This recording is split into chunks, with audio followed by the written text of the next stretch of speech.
Assalamualaikum warahmatullahi wabarakatuh. Perkenalkan saya Dr. Michael Susanto, PPDS IKFR Universitas Hasanuddin semester 2. Pada kesempatan kali ini, saya akan membahas penggunaan laser pada cedera sprain ankle grade 1.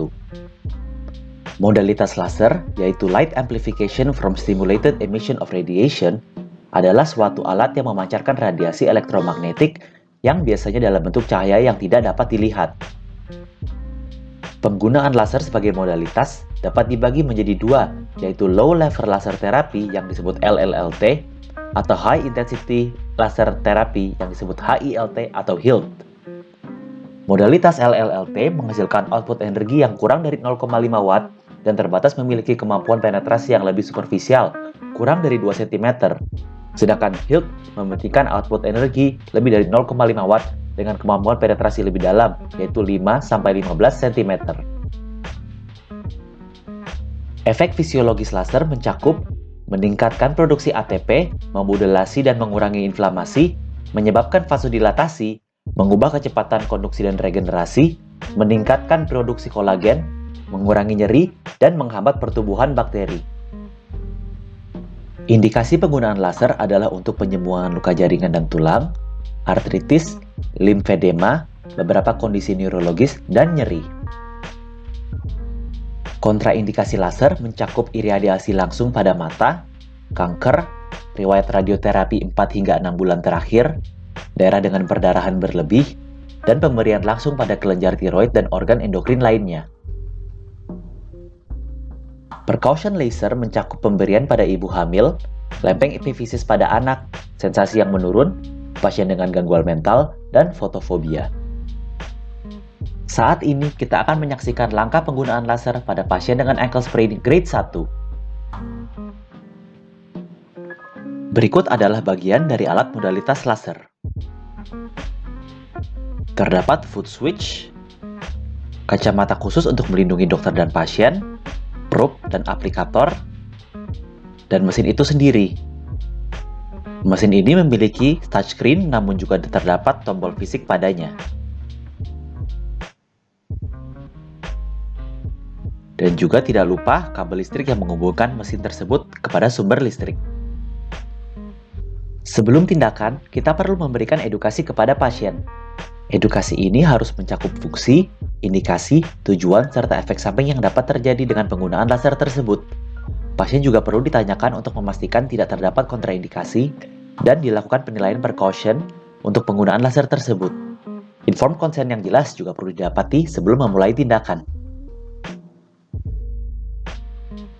Langkah pertama dalam menggunakan modalitas laser adalah untuk memastikan bahwa alat sudah terpasang dengan baik pada listrik dan kemudian menyalakannya.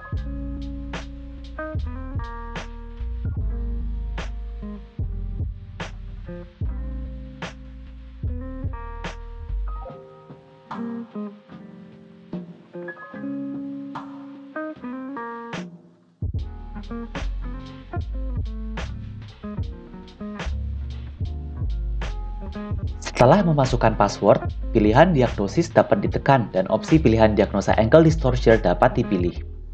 Terdapat opsi untuk analgesia ataupun biostimulasi sebagai terapi.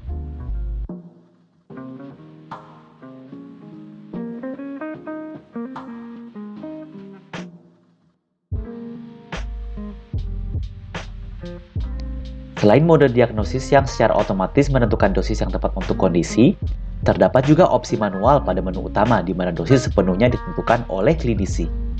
Pada jenis terapi manual tersebut, terdapat opsi untuk menentukan jenis terapi, power, dosage, dan area.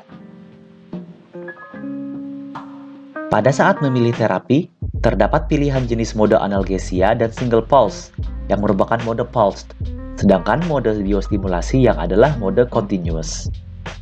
Kemudian terdapat juga opsi untuk menentukan power, dosage, dan juga area.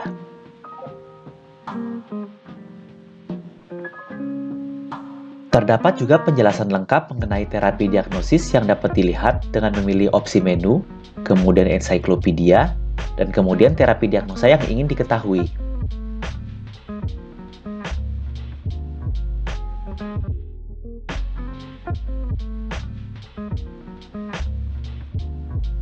Di sini pola menggerakkan laser untuk penanganan analgesia dijelaskan.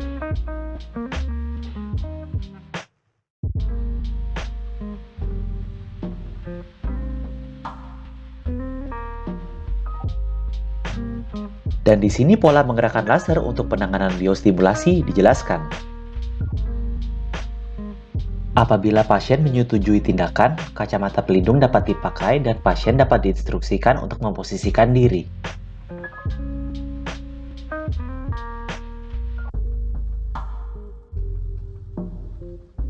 Setelah penentuan terapi yang ditentukan melalui cara diagnosa otomatis ataupun manual, start dapat ditekan dan prosedur laser dapat segera dilakukan. Foot switch ditekan untuk mengontrol pengaplikasian laser. Untuk terapi analgesia, probe dapat pertamanya diletakkan sebanyak 5-7 cm dari lokasi yang paling nyeri dan diputar perlahan hingga bagian tengah. Pada bagian yang paling nyeri tersebut, probe dapat ditahan selama 2-3 detik. Untuk terapi biostimulasi, seluruh lokasi yang terkait dapat dilakukan scanning secara merata. Gerakan pada terapi analgesia maupun biostimulasi dapat terus-menerus diulang hingga waktu di mesin sudah habis.